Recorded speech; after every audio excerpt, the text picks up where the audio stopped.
আসসালামু আলাইকুম সবাইকে। আবারও আসলাম, কারণ কিছু কথা বলার ছিল। আমি একটু আগে নিউজ দেখলাম, কথায় আছে যে বাঙালির পেট মাটি দিয়েও ভরা যায় না। তো ছাত্ররা প্রথমে কোটা আন্দোলন করলো, রাইট। এটা আমি মানে 100 বার বলবো যে এটা রাইট, এটা আমাদের মানে দরকার ছিল। ঠিক আছে, মাইনে নিচ্ছে। এখন বলতেছে শেখ হাসিনা রাজাকার কেন বলবো?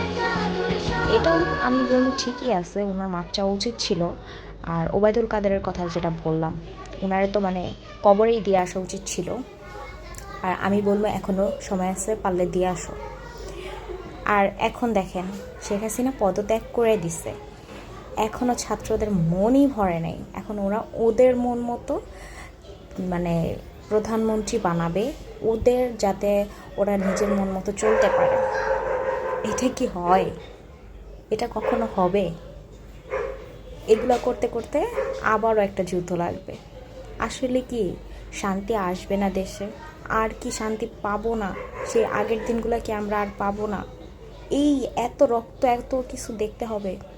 আবার দেখলাম এখন জায়গায় জায়গায় পুলিশ স্টেশনগুলোতে, তারপর শেখ হাসিনা যেসব জায়গায় মানে যেসব জিনিস বানাইছে, ওইসব জিনিস সব কিছু ভাঙচুর করা হইতেছে। কেন ভাই?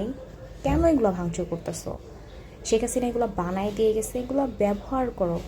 ওইগুলো দেশের জন্য করছে, ওর সাথে তো আর এগুলা নিয়ে মানে কোনো কিছু করার নাই।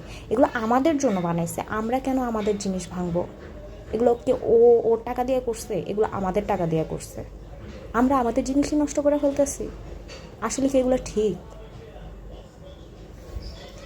আল্লাহ যাতে সবাইকে হেদায়েত দেয়, এতটুকু আমি দোয়া করব। আল্লাহ হাফেজ।